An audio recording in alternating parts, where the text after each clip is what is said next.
마가복음 첫 부분인데요. 마가복음 1장 1절부터 11절까지 마가복음 1장 1절부터 11절까지 좀 본문이 길지만 우리 오늘은 교독하지 않고 제가 읽도록 하겠습니다. 마가복음 1장 1절부터 11절까지 말씀입니다. 읽겠습니다. 하나님의 아들 예수 그리스도의 복음은 시작은 이러하다. 예언자 이사야의 글에 기록하기를 보아라, 내가 내 심부름꾼을 너보다 앞서 보낸다. 그가 내 길을 닦을 것이다. 광야에서 외치는 이의 소리가 있다. 너희는 주님의 길을 예비하고 그의 길을 곧게 하여라 한 것과 같이 침례자 요한이 광야에 나타나서 죄를 용서받게 하는 회개의 침례를 선포하였다. 그래서 온 유대 지방 사람들과 온 예루살렘 주민들이 그에게로 나아가서 자기들의 죄를 고백하며 요단강에서 그에게 침례를 받았다. 요한은 낙타 털옷을 입고 허리에 가죽띠를 띠고 메뚜기와 들꿀을 먹고 살았다. 그는 이렇게 선포하였다. 나보다 더 능력이 있는 이가 내 뒤에 오십니다. 나는 몸을 굽혀서 그의 신발끈을 풀 자격조차 없습니다. 나는 여러분에게 물로 침례를 주었지만 그는 여러분에게 성령으로 침례를 주실 것입니다. 그 무렵에 예수께서 갈릴리 나사렛으로부터 오셔서 요단강에서 요한에게 침례를 받으셨다. 예수께서 물속에서 막 올라오시는데 하늘이 갈라지고 성령이 비둘기같이 자기에게 내려오는 것을 보셨다. 그리고 하늘로부터 소리가 났다. 너는 내 사랑하는 아들이다. 내가 너를 좋아한다. 아멘. 오늘 제목을 광야로 나가라 라는 제목을 가지고 잠시 말씀 전하기를 원합니다. 우리 마태복음 잘 아는 것과 같이 왕으로 오신 예수님에 대해서 그런 관점으로 성경을 기록하고 있습니다. 그렇지만 오늘 마가복음은 복음서 중에서도 인간으로 오신, 사람으로 오신 예수님의 초점이 맞춰져 있다라는 것, 우리 마가복음을 시작하면서 그 사실을 다시 한번 상기할 수 있기를 바랍니다. 그래서 사람으로 오셨다라는 것은 바로 종으로 오셨다라는 그 말도 포함되어 있습니다. 예수님의 사심과 고난당하심이 유난히 마가복음에 많이 기록되어 있는 것도 바로 예수님의 인간으로 오신 예수님의 모습을 이 마가가 담고 있기 때문에 그것에 기록되어 있다, 초점이 맞춰져 있다라는 것. 이유가 뭘까? 여러분, 이유가 뭘까요? 책을 쓸 때는 항상 이유가 있어요. 그죠? 무슨 작은 책을 쓰든 긴 책을 쓰든 그 책을 쓰는 이유가 있는데 마가가 오늘 이 복음서 마가복음을 기록하는 그 주된 이유가 바로 그것이라는 거예요. 인간이신 예수님의 고난당하심과 종으로 오신 예수님의 그 섬김의 모습들, 그것들을 우리가 묘사하면서 바로 고난당하는 크리스찬들에게, 초기 기독교 그 시대에 고난당하는 초대교회 그 성도들에게 견뎌낼 수 있는 힘을 주기 위해서 이 책을 기록했다라는 것, 그것이 바로 마가복음의 기록 목적이 된다는 것입니다. 여러분 어떻습니까? 우리에게 믿음이 있다고, 그 믿음이 하나님 앞에 고백되어졌다고 고난이 우리를 피해가는 것일까요? 그렇지 않다. 여러분, 남들보다 더 잘 믿으면 내 상황이 조금 더 나아질까? 남들이 당하는 고난보다 내 고난이 덜 찾아올까요? 사실은 그렇지 않을 뿐더러 마가가 이 책을 통하여서 기록하고 있을 때에 정반대로 기록하고 있다는 것에 주목할 필요가 있습니다. 다시 얘기하면 예수님의 제자들, 부활하신 예수님을 만났던 그 제자들, 그들을 두 가지 단어로 표현한다면 신실함과 순종이라고 표현할 수 있습니다. 부활하신 예수님을 바라보고 정말 예수님을 만났던 그들이 목숨을 걸고 선교하였던 그들을 신실함과 순종, 맞습니까? faithfulness 그리고 obedience, 이 두 가지 단어로 그 제자들을 표현할 수 있는데, 그럼에도 불구하고 그들이 맞이한 것이 무엇이었는가? 그들이 영광과 승리를 맛보았는가? 부와 명예를 주었는가? 그게 아니라 성경은 그들을 기록하기를 고난과 고통, 나아가서는 죽기까지 순종하였던 그들의 어려운 장면들을 기록하고 있다는 것입니다. 여러분, 이것을 마가복음을 대할 때에 우리가 가져야 되는 그 마음이라는 것, 이 책이 우리에게 또 어떤 축복의 말씀을 줄까라는 것보다는 우리가 이 책을 대하는 그 결정된 마음은 문제를 해결받자, 고난에서 벗어나자, 그런 마음이 아니라 이 복음서가, 이 마가복음이 나에게 주어진 것, 이것이 바로 초대 그 기독교 시대에 고난받고 고통받던 그들에게 우리가 이미 가진 것, 그것을 깨닫게 하여 주면서 힘을 얻고 이겨내기 위해서 이 책을 준 것과 같이 오늘도 나에게 그런 말씀으로 함께 하실 것이다 라는 그 소원을 가지고 이 말씀을 대할 수 있기를 소원합니다. 그래서 우리가 이 마가복음을 공간복음 중에서 복음서다라고 그렇게 얘기하고 있지 않습니까? 복음, 무슨 말입니까? 우리의 초점이 해결이다, 축복이다, 뭐 이런 것에 있는 것이 아니라 복음에 초점을 맞추고 이 책을 대해야 된다. 여러분 복음에 대해서 모릅니까? 우리가 복음을 다 알고 있습니다. 그리고 복음을 우리가 다 가지고 있고 그 은혜 가운데 살아가고 있는 줄 믿습니다. 예수님의 삶이 어떻습니까? 예수님 바로 복음이셨는데 하나님 아버지께서 예수님에게 명령하신 그 모든 명령에 철저함으로 어떻게 하셨습니까? 아까 제자들이 가졌던 그 두 가지 단어의 성품과 같이 철저한 신실함과 철저한 순종으로 하나님 앞에 서셨던 분이 바로 예수 그리스도셨다. 그리고 그 결과는 어떠합니까? 처참한 십자가의 죽음과 그에 따르는 고난으로 이어졌다라는 것. 그렇지만 복음이 여기서 끝나면 복음이 아니듯이 바로 부활하셔서 예수님께서 모든 죽은 자들의 첫 열매가 되신 그 소망으로 살아나신 그 소망에 바로 복음의 핵심이 되어진다. 여러분 믿으십니까? 그렇기 때문에 마가복음을 대하는 우리들도 아 그렇구나. 내가 복음을 이미 가졌고 그 복음은 죽음까지도 이기시고 부활로 함께 하신 그 생명의 소망이 내 안에 있다라는 그 사실을 확신하는 그 마음을 가지고 이 책과 이 말씀을 대해야 될 줄로 믿습니다. 그런 면에서 오늘 본문의 시작은 굉장히 중요합니다. 왜냐하면 1장 1절에 이렇게 적고 있습니다. 하나님의 아들 예수 그리스도의 복음의 시작은 이러하다. 마가가 바로 복음에 대해서 가장 먼저 프레젠트하면서 말씀을 시작하고 있다는. 그러면서 등장인물이 중요한 인물이 등장하는데 누가 등장합니까? 누가? 침례 요한, 존 더 베프티스트, 침례 요한이 등장하게 됩니다. 그리고 어떤 중요한 사건 하나가 침례 요한의 등장과 함께 기록되는데 그것이 뭐예요? 침례의 사건. 그것이 기록되어 있다. 자, 우리 한번 깔끔하게 정리하고 한번 진도를 나가봅시다. 복음의 시작과 함께 침례 요한을 기록하고 침례의 사건을 기록했다라는 것은 복음과 침례가 상관이 있단 말입니까? 아니면 아니란 말입니까? 질문이 좀 어렵나요? 그러면 일단 지나가면서 다시 한번 생각해 보긴 하고요. 상관이 있기 때문에 가장 중요하기 때문에 첫 부분에 이렇게 강조하고 있다라고 그렇게 생각하시면 좋겠습니다. 그런데 침례에 대해 기록하고 있는데 두 가지 종류의 침례를 기록하고 있습니다. 첫 번째로는 4절에 나오는 회개의 침례, 죄를 용서받게 하는 침례에 대해서 기록하고 있고 두 번째로는 예수님의 침례 받으심, 예수님의 침례에 대해서 기록하고 있습니다. 먼저 한번 회개의 침례에 대해서 한번 생각해 봅시다. 당시에 요단강에서 백성들이 회개의 침례를 받는 그 장면. 중요한 것이 무엇이냐면 예수님의 침례보다 먼저 행하여지고 있었다는 것을 주목할 수 있어야 됩니다. 맞아요? 예수님께서 침례 요한에게 침례받기 전에 이미 이방인들과 또한 예루살렘의 그 백성들이 나와서 유대 백성들이 요단강에서 침례 요한으로부터 침례를 받고 있었다. 그리고 나서 예수님께서도 그 무리에 동참해서 침례받으셨다는 것. 이것이 중요합니다. 예수님이 우리의 죄를 담당하시고 우리를 구원하신, 우리를 섬기시는 그 섬김을 받기 위해서 사람들이 먼저 행해야 하는 한 가지 과정이 있는데 그게 바로 뭘까요? 그게 바로 회개. 그래서 오늘 이 백성들이 회개의 침례를 받는 것, 죄 씻음의 침례를 받는 것이 중요한 사건이 된다는. 여러분 세상에 그 누구라도 내가 먼저 회개함으로 그 죄를 씻음받지 못하면 하나님의 도우심을 우리가 입을 수 없다. 맞아요? 그리고 주님과 연합된 그 삶을 살 수 없다는. 주님께서는 모든 도움을 주시려고 작정하고 있어도 인간이 자기의 죄를 고백하지 않고 회개하지 않는다면 주님께서 우리를 도와주실 방법이 전혀 없다라는 것입니다. 자, 그 당시에 침례를 받는 이유는 사실 이러합니다. 유대인은 침례받을 필요가 없었어요. 왜? 하나님이 선택한 백성이기 때문에 침례받을 필요가 없었지만 이방인들이 개종하고 유대교로 돌아올 때에 그때에 행하는 것이 바로 이방인을 위한 침례가 바로 침례 요한이 베풀었던 그 침례라고 성경은 역사적으로 기록할 수 있습니다. 그래서 유대교를 개정할 때에 증명하기 위해서 받는 침례. 그런데 오늘 말씀 5절에 보면 이런 말씀이 있어요.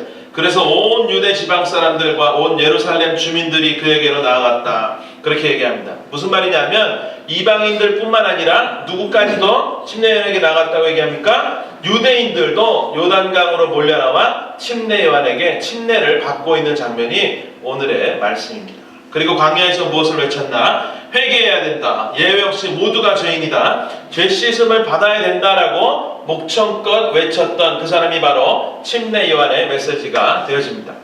그래서 그 말씀을 듣고 있던 이방인들 뿐만 아니라 유대인들도 그곳에서 침례 요한의 말씀을 들으면서 그 마음이 동하기 시작합니다. 아, 그렇구나. 우리도 예외 없이 회개할 때에 주님을 만날 수 있구나. 하나님의 은혜 가운데 나아갈 수 있구나라는 그 마음에 강팍했던 유대인들의 마음이 무너지기 시작합니다. 그리고 나서 바로 이방인들과 유대인들이 한데 섞여 한 무리로 요단강에서 침례를 받는 장면이 오늘 말씀입니다. 여러분, 이 정도 들으면요, 우리가 어머 그럴듯하더라고 얘기하지만 실제로 이런 장면은요, 이 당시 있을 수 없는 장면이에요.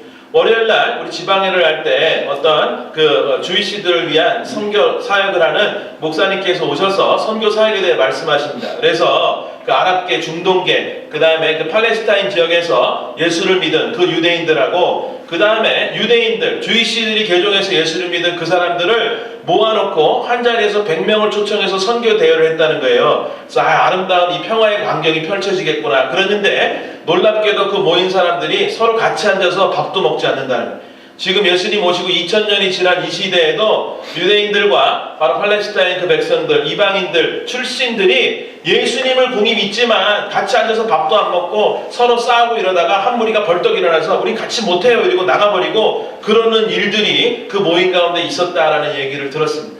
하물며 이 당시에는 어떻게 했냐, 유대인들이 이방인들을 뭐만도 못하게 하겠어요? 개만도 못하게 여기던 사람들이 자신들의 죄를 회개하면서 침례받는 그곳에 유대인들은 선민이잖아요. 그래서 나와가지고 이제 탁 뻐기면서 봤을 거라고. 야, 그 니들은 좀 침례를 좀 받아야 돼. 죄 씻음을 받아야 돼. 우리는 안 받아도 돼라고 생각했던 그들이 성령의 감동하심으로 말미암아 그 마음속에 큰 깨달음이 있었던, 아, 예외 없구나. 나도 침례를 받아야 하는구나. 나도 죄사함을 받아야 하는구나. 그리고 나서 이방인들과 섞여서 침례를 받는 장면이 오늘 마가복음 1장 1절에 침례 요한이 침례를 주는 그 놀라운 장면, 그것이 바로 오늘 말씀이 기록하고 있다라는 것 먼저 생각할 수 있어야 됩니다. anyway, 유대인들조차 회개의 침례에 동참합니다. 여러분, 그래서 우리를 돌아볼 수 있기를 바랍니다. 참 회개가 우리 안에 있었는가라는 그 사실을 돌아볼 수 있어야 됩니다. 이것이 무엇을 증명합니까? 내가 예수 믿는다, 구원받았다, 내 안에 복음이 있다라고 하면서 나를 돌아봤을 때 내가 하나님 앞에 참 회개함이 없었는데 라면 내가 과연 구원을 받았는지 거기에 대해서 스스로 한 번쯤은 다시 한번 생각해 볼 필요가 있다는 것입니다. 우리가 선포하는 복음, 회개의 메시지 세상 밖으로 들고 나가서 그들에게 들려줘야 합니다. 하지만 먼저 우리 안에 이 회개의 메시지가 강하게 들려져야 할 줄 그렇게 믿습니다. 여러분, 혹시라도 이 가운데 난 회개했는데요, 그래서 구원받았는데 하시는 분들이 아마 있을지 모릅니다. 뭘 더 회개해야 할까요? 뭘 더 회개해야 할까요? 여러분, 전 창피한 얘기지만 며칠간 뉴스에 계속 샘 윤이라는 전도사 기사가 계속해서 납니다. 여러분 들으셨는지 모르겠지만 플로리다에서 14살짜리 어떤 여자아이와 성매매를 하려고 약속을 해놓고 컴퓨터로, 그리고 그 여자아이를 만나러 나갔던 장소에서 잠복 경찰한테 걸려가지고 이제 잡힌 거예요. 그래서 이제 온 인터넷상에 신문에 얼굴이 나고 기사가 나가고 이러면서 아주 죽일 놈이 된 거예요. 어떻게 전도사가, 청소년부를 담당하는 전도사가 그런 일을 할 수 있는가? 경악을 금치 않는 그러한 일을 합니다. 그러면서 뻔뻔하게 아직도 회개하지 않고 한국에서 사역하고 있는, 제가 비디오 나오기 때문에 실명은 거론하지 못하지만 어떤 그 성범죄를 저지르고도 사역하고 있는 그런 목사들의 얼굴과 이름도 막 떠오릅니다. 그러면서 제가 얼마나 뉴스를 보며 막 혼자 통탄을 하며 이 죽일 놈들 하면서 쌍욕을 하며 손가락질을 하며 그렇게 일주일을 보내는지 모릅니다. 그러다가 문득 이런 생각이 드는 거예요. 하나님의 말씀이 그런 들킨 큰 죄를 범한 사람들만 회개해야 되는가? 너를 돌아봐라, 너를. 이러는 성령님의 음성이 저에게 들리는 것을 실제로 들었습니다. 여러분, 구원받았으면서도 여전히 세상을 살아가는 것 회개해야 됩니다. 죄 가운데 살아가는 것 물론 회개해야 됩니다. 하나님의 성품과 의를 내가 안다고 하면서도 아직도 우리의 마음속 깊이 죄를 품고 사는 것, 그것이 죄인 줄 알지만 그대로 가지고 사는 것, 이것도 회개해야 됩니다. 주일날 반짝 그렇게 예수님 앞에, 하나님 앞에 나와서 예배한다고 하면서 돌아서면 하나님을 잊고 살아가는 나를 회개해야 됩니다. 하나님을 의지하며 기쁘게 살아야 함에도 불구하고 세상의 모든 근심을 내가 져야 하는 것과 같이 근심과 걱정과 염려와 불평과 원망하는 나를 회개해야 합니다. 내 고집대로 살아가는 그 아직도 회개해야 되며 영적인 무관심, 그것에도 회개해야 됩니다. 그리고 내 자녀들을 주님의 그 은혜 가운데에 바르게 영적으로 설 수 있도록 지도하기보다 세상에서 성공하는 자녀들을 만들기 위해서 나의 모든 것을 쏟아붓는 그 어리석음도 하나님 앞에 회개해야 합니다. 저와 여러분은 어떠합니까? 남들의 죄가 보인다면 오늘 이 아침에 먼저 성령께서 내 안을 보기를 원하시는 그 마음을 통해 우리 안에, 내 안에 있는 그 죄를 발견할 수 있기를, 볼 수 있기를 소원합니다. 아마도 그때에는 남들을 정죄했던 그 손길을 멈추게 되며 내가 하나님 앞에 참 회개함으로 나아가는 그 회개가 있어질 줄로 믿습니다. 여러분, 회개해야 비로소 복음이 믿어집니다. 맞습니까? 회개하지 않는 사람들은 아무리 좋은 말씀이 들려져도 절대로 믿겨지지가 않는다는 것. 그렇지만 우리의 바람라인, 내가 죄인이다, 그리고 회개할 것이 있고 참 회개함으로 주님 앞에 나아갔던 자들만이 복음이 들려지며 말씀이 믿어지게 된다는 것. 그러므로 말미암아 회개하는 삶으로 말미암아 날마다 순간마다 복음의 능력으로 살아가는 저 여러분 모두가 될 수 있기를 소원합니다. 회개하지 않는 자의 삶, 구원받을 수 없을 뿐만 아니라 복음의 능력으로 살 방법이 도무지 없다라는 것 인정할 수 있어야 합니다. 여러분, 여기까지가 회개의 침례에 대해서 제가 말씀드렸고요. 그렇다면 예수님의 침례에는 어떤 의미가 있을까? 예수님의 침례. 자, 회개, 죄 씻은, purification 이런 의미도 예수님의 침례에 물론 담고 있지만 사실 예수님께서 공생의 사역을 시작하시면서 가장 먼저 하신 행동이 침례잖아요. 침례를 받으신 이 사역이, 이 사건이 자신이 앞으로 세상에서 어떤 사역을 할 것이다라는 것을 한 장면으로 요약하여서 그 뜻을 담고 있는 의미 있는 그 의식과 사건이 바로 오늘 침례로부터 받은 예수님의 침례의 사건입니다. 무슨 말입니까? 바로 죽음과 죄사함 그리고 부활을 의미하는 그 모든 것이 그 의식 하나 가운데에 담겨 있었다라는. 여러분, 그리고 나서 예수님께서 공생의 사역에 하신 첫 말씀이 뭐예요? 가장 처음에 하신 말씀이 회개하라, 천국이 가까워왔다라는 말씀을 공생의 사역을 시작하시면서 처음 하셨다는 거예요. 그런데 그 전에 뭘 하셨어요? 침례를 받으셨다. 그것을 기억해야 됩니다. 그리고 이 땅에서 사역을 모두 마치신 후에 천국으로 떠나시면서 제자들에게 분부를 합니다. 그때 뭐를 언급해요? 모든 족속으로 제자를 삼아 아버지와 아들과 성령의 이름으로 뭐라고요? 침례를 주어라라고 침례에 대해서 사역 시작하기 전에도 말씀하시고 끝난 후에도 말씀하신다. 여러분, 이것이 사실 여러 가지 의미를 담고 있습니다. 예수님의 사역과 복음을 우리가 한마디로 정리할 때에 복음을 설명하라 그러면 성경 말씀 요한복음 3장 16절도 알아야 되고 로마서 말씀도 알아야 되고 뭐 이렇게 기억해야 되는 과정이 있지만 우리가 이 침례에 대해서 확실하게 인식하고 있다면 모든 것을 한 번에 그림과 같이 딱 떠올려서 생각하고 말할 수 있는 그런 이점도 우리에게 있다라고 저는 생각합니다. 그래서 예수님께서 정말 침례 받으신 그때에 물속에 들어가실 때는 장사함, 죽음을 의미하고 올라오실 때는 하나님의 은혜로 부활하심을 상징한다라는 그 사실을 그림과 같이 우리가 기억하며 그렇게 살아가면 우리가 복음 증거하는 데에도 큰 유익이 있다라고 저는 믿습니다. 애니메이 그날에 침례 요한에게 침례 받으시던 주님을 한번 상상해 봅시다. 여러분, 주님이 무엇을 가지고 물속에 들어가셨을까요? 무엇을 가지고?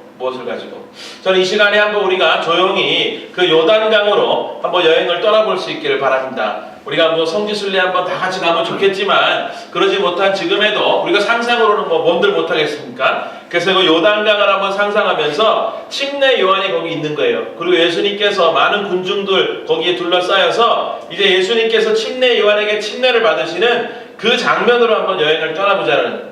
저와 여러분 모두가 지금 그 광경 옆에 서 있습니다. 침례 요한이 예수님을 물속으로 초청하는. 그런데 주님이 멈칫하시더니 누구에게로 걸어가는 줄 아십니까? 바로 저와 여러분이 서 있는 그곳으로 다시 돌아옵니다. 그리고 나서 명찰을 달라고 요구하는 거예요. 준호야, 네 명찰을 날 줘라. 주호야, 날 줘라.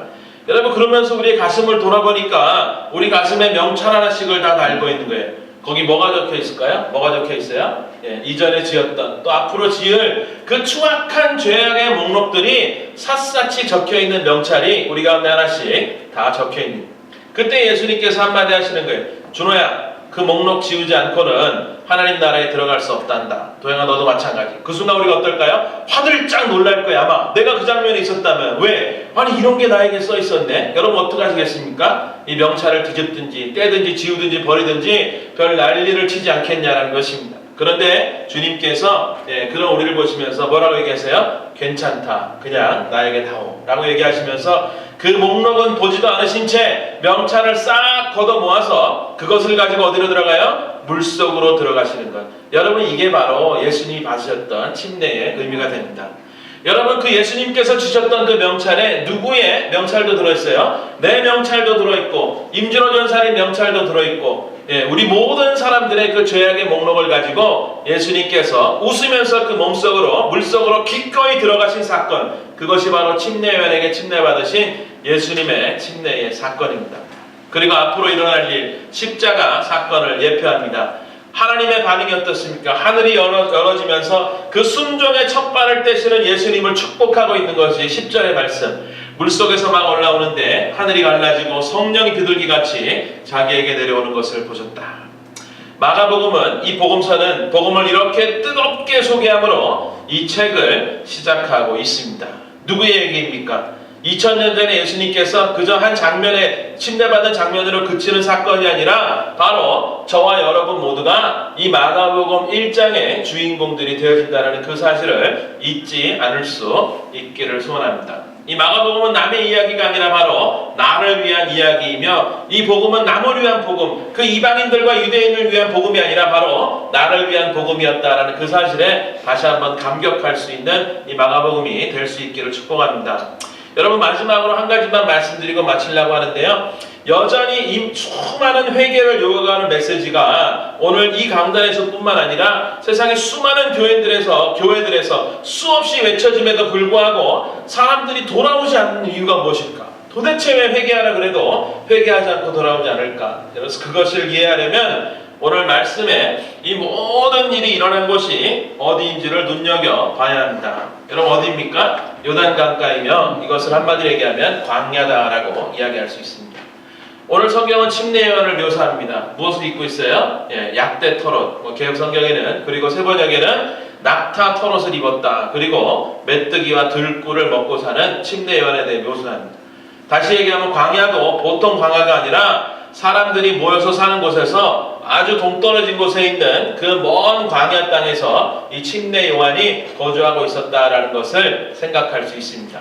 그렇다면 어떤 생각이 드십니까? 침례 요한이 예루살렘이나 이런 도시에 들어가가지고 막 복음을 전도하고 거기서 침례를 준 것이 아니라 광야에서 그 사역을 하는데 그 말씀을 듣기 위해 죄 씻음의 침례를 받기 위해서 사람들이 어디로 갔다는 거예요? 불편함을 무릅쓰고 그 광야로 나아갔다는 것을 한번 생각할 수 있어야 합니다.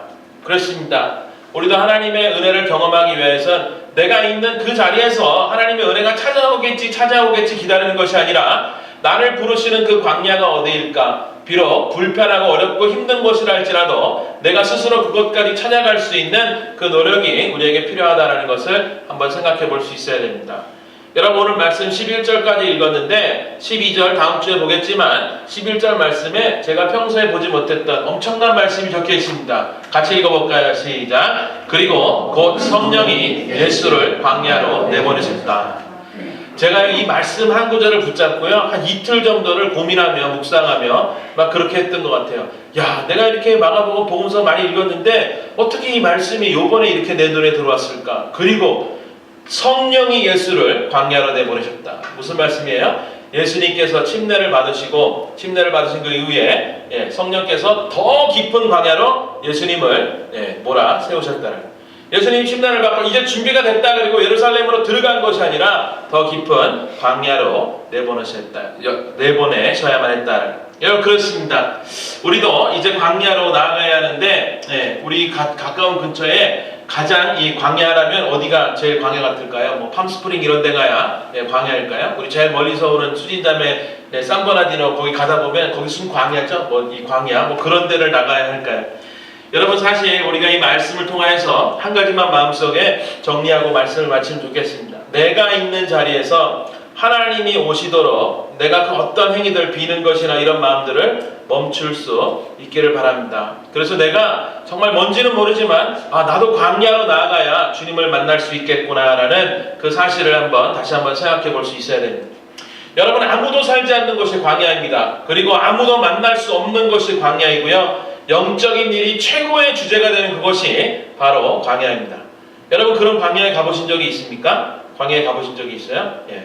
만약에 여러분들이 그런 광야에 가보셨다면 분명히 하나님을 만나셨을 것입니다. 맞아요? 여러분 광야에는 아무도 없는 것이 아니라 그곳에 누구만 계세요? 하나님만 계신 것이 바로 광야라는 거예요. 예수님께서 바로 그 광야로 성령이 내보내셨던 그 사건도 하나님께서는 공생의 사건을 시작하시면서 예수님과 단둘이 있는 그 순간을, 그 축복의 순간을 갖기를 원하셨던 그 하나님의 소원이 이 말씀 가운데 담겨 있다라고 저는 확신합니다. 동일한 은혜로 하나님께서 저와 여러분을 부르고 있는 줄 모릅니다. 여러분 세상의 분주한 세상 속에서 지금 현실을 바라볼 때에 너무나 바쁘고 분주하고 힘들고 여러 가지 일들이 있고 어지러운 세상 속에서 우리가 광야로 나아가기란 너무나도 힘들다는, 다시 얘기하면 뭐예요? 이 복잡한 세상 가운데서 하나님과 나와 대면하여 정말로 세상과 나는 간 곳 없고 구속한 그 주님만, 하나님만 대면하며 그 은혜의 순간 가운데 들어가기란 사실은 불가능하다라는 것을 생각해 볼 수 있어야 됩니다. 여러분 광야는 정말로 내 자신이 바닥을 대면하는 그 빈들이라고 저는 생각합니다. 광야는 우리 마음 바닥 깊이 자리하고 있으면서 우리 삶의 황폐함, 외로움, 목마름 등 그것을 형성시키는 것이 무엇인지를 깨달을 수 있는 유일한 것이 바로 광야라고 저는 생각합니다. 그래서 우리가 그 진실함을 발견하기 위해서는 분명히 하나님 앞에 벌거벗어야 되는데, 바쁘고 복잡하고 사람들과 섞여 있는 동안에는 정직한 내 모습, 벌거벗을 수 있는 그런 일들이 불가능하다는 거예요. 그렇지만 어디라면 가능해요? 광야라면 가능하다. 광야라면 가능합니다. 꾸밈없이 적나라한 모습이 되어서 내 자신을 광야에서 바라볼 때에, 그리고 그 광야를 형성하는 것의 정체가 무엇인지 그것을 인식하고 내가 인정하게 되는 그것이 바로 광야이며, 그렇게 될 때에 내 참 자신과 내가 만날 수 있게 되어진다. 그리고 나서 한번 기다리시는 누구를 만나요? 하나님을 영적으로, 인격적으로 깊이 있게 만나는 것, 그것이 바로 우리의 인생의 광야가 되어진다라는 것. 여러분 성경의 많은 위인들이 이 과정을 경험합니다. 모세도 40년간 왕궁에 살았을 때는 하나님과의 그 깊은 교제 가운데 있지 못했지만, 그렇지만 40년간 광야를 떠도는 그 마지막 순간에 떨기나무 앞에서 그 광야에서 하나님을 만났을 때에 그가 나머지 40년을 하나님께 정말 쓰임받는, 하나님과의 그 귀한 교제 가운데에 나아가는 그런 위인으로 변했던 것을 우리는 알 수 있습니다. 야곱도 마찬가지로 정말로 그 밤에, 천사와 씨름하던 그 밤에 하나님과 대면하는 그 광야의 그 순간이 있었기 때문에 야곱의 삶이 정말 복된 삶으로 기록되어지고 있지 않냐는 것입니다. 여러분 사랑하는 사람이라면요 둘이면 충분해요. 맞아요? 전사님이 누구랑 데이트하고 있는데 사랑하는 사람이랑 누가 자꾸 끼는 거예요. 나도 놀자 그럼 기분이 좋아요 안 좋아요? 안 좋죠. 그죠? 안 좋아요. 기분이 좋을 수가 없어요. 그래서 사랑하는 사람이면 단 둘이면 충분하듯이, 누가 끼면 싫듯이 둘이 있어도 심심하다 그러면요 열받아요 안 받아요? 우리 주아가 사랑하는 사람이 있는데 둘이 있는데 자꾸 심심하다 그러는 거야. 사랑하는 내 오빠가 야 주아야 심심하다, 나 심심하다, 열받아 안 받아요? 그죠? 열받죠? 예, 열받는 거야. 왜? 둘이 있어도 충분히 기쁘고요 막 어쩔 줄을 몰라서 기뻐해야 되는데, 사랑하는 사람 둘이 있는데 심심하면 이것이 굉장히 큰 문제입니다. 여러분 광야를 어떻게 대하십니까? 내 인생의 광야다. 나 외롭고 쓸쓸하고 힘들고 너무 어렵고 왜 하나님이 나를 이런 광야 같은 이런 삶을 나를 살게 하실까라는 그 생각을 할 때에 우리가 거꾸로 생각할 수 있어요. 이것은 하나님의 저주로 우리가 이런 상황을 맞이하는 것이 아니라 하나님께서 뭐를 원하신다는 거예요? 그 깊고 깊은 그 광야 가운데에서 오로지 나와 너 단둘이 깊은 교제 가운데에 그 충만한 은혜를 누리게 하기 위해서 하나님께서 우리를 광야로 부르셨는지 모른다라는 그 생각을 우리가 할 수 있어야 됩니다. 그럴 때 우리 가운데 어떤 고백이 나와야 돼요? 아 주님 우리 둘이는 너무 심심합니다. 이러면 안 되고 주님 한 분만으로 너무 충분합니다. 하나님과의 이 깊은 교제와 묵상 가운데에 내가 얼마나 큰 은혜를 입고 있는지 그 사랑에 뭐라 감격합니다라는 그 고백이 하나님 앞에 들려질 수 있어야 됩니다. 여러분 교회에서 사역하면서 이런 경우를 많이 봅니다. 사람들이 이제 모임을 하잖아요. 근데 한 두세 명쯤 와 있단 말이에요. 근데 이제 주아가 저쪽에서 막 뛰어들어오는 거 딱 들어서 목사님 하나도 안 왔네요? 이러면 뭐라 그래? 앉아있는 사람들이 뭔 소리야? 난 사람 아니냐? 나는 왔잖아. 와 있는 두 사람이 그렇게 얘기할 때가 많이 있습니다. 여러분 맞습니다. 광야에는 아무도 없네가 아니라 누가 있다고요? 누가 있다고요? 예, 하나님이 계신 것, 그것이 광야다라는. 제가 오늘 5월달에 행사가 다 지나갔기 때문에 주보 밑에다가 C.S. 루이스의 영성의 대가인 이분이 쓰신 글을 한번 적어봤습니다. 제가 보면서 참 은혜가 됐어요. 정말 그렇구나. 많은 것을 깨닫게 하는 말씀이 담겨 있습니다. 하나님은 우리가 기쁨 가운데 있을 때는 속삭이시고 우리가 어려운 가운데 처했을 때는 말씀하신다. 그리고 우리가 고통 가운데 계실 때는 있을 때는 큰 소리로 외치신다. 여러분 맞습니까? 예, 바로 이것이 우리의 상태를 말하는 것 같아요. 우리가 막 기쁜 일, 영광스러운 일, 좋은 일이 있을 때는 하나님을 바라보기가 너무나 힘들지만 우리가 연약할 때도 사실은 바라보기 힘들어요. 그렇지만 C.S. 루이스가 말하고 또 성경이 이야기하는 그 하나님이 누구입니까? 바로 어렵고 힘든 그 순간에라도 우리의 인생의 광야와 같은 그 자리에 내가 있을 때라도 내가 하나님을 바라보면 나에게 말씀하시는 그분이 하나님이시다라는 그 사실을 우리가 다시 한번 새겨볼 수 있어야 됩니다. 결론 지어봅시다. 이민자의 삶은 외로움의 연속입니다. 그렇지만 마음을 바꿀 수 있기를 바랍니다. 이 외로움이라는 것 달리 얘기하면 내가 하나님과 더 깊은 교제 가운데 나아갈 수 있는 축복의 시작이구나라는 그 마음의 고백이 저 여러분 가운데 있을 수 있기를 축복합니다. 그러므로 광야에 서 있는 시간, 빈들에 서 있는 시간은 조명의 시간이요, 내 반성의 시간이요, 또한 하나님 앞에 마음껏 하나님을 탄원하며 원망할 수 있는 그런 시간이 되어질 수 있기도 합니다.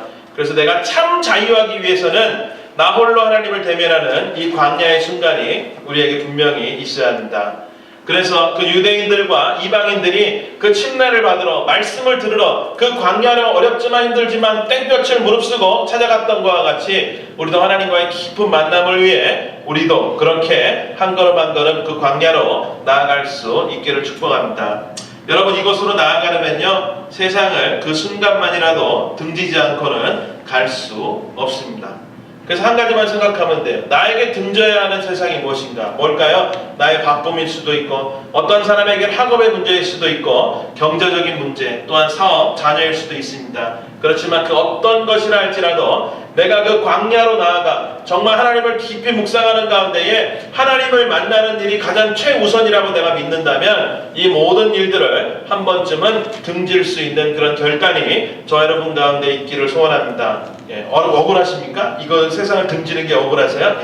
억울할 때에 주님을 기억해야 됩니다. 항상 여러분 항상 억울한 일이 있을 때는요 주님을 기억하면요 내 억울함이 싹 사라져요. 맞아요? 주님의 삶이 바로 그런 삶입니다. 하늘 보좌를 버리실 이유가 있어요 없어요?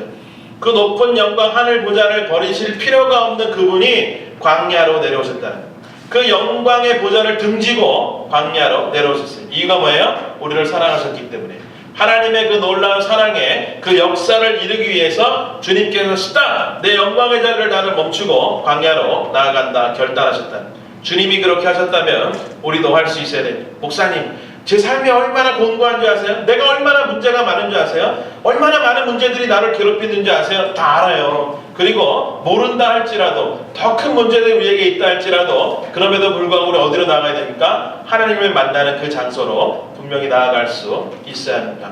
그곳이 어딘지는 모릅니다. 그렇지만 분주함 가운데 여러 사람 모여있는 가운데에서는 절대로 만날 수 없다. 그래서 제가 컨넥션 카드에도 적었지만 정말 이번 주간에 단 한 번이라도 아무도 방해받지 않는 그곳에 그것이 내 집 무슨 지하실이든 아니면 어디 기도원이든 어디 산속이든 정말로 하나님께서 지어주시는 대로 그곳에 가서 깊이 기도하는 가운데에 하나님을 만나시는 그래서 그 위로의 하나님이 나를 위로하심을 나를 사랑한다 큰 소리로 말씀하시는 그 주님의 그 하나님의 음성을 들을 수 있는 그 놀라운 축복이 저와 여러분 가운데 있기를 소원합니다. 정말 깊은 그 묵상 가운데 나아갈 수 있어야 됩니다.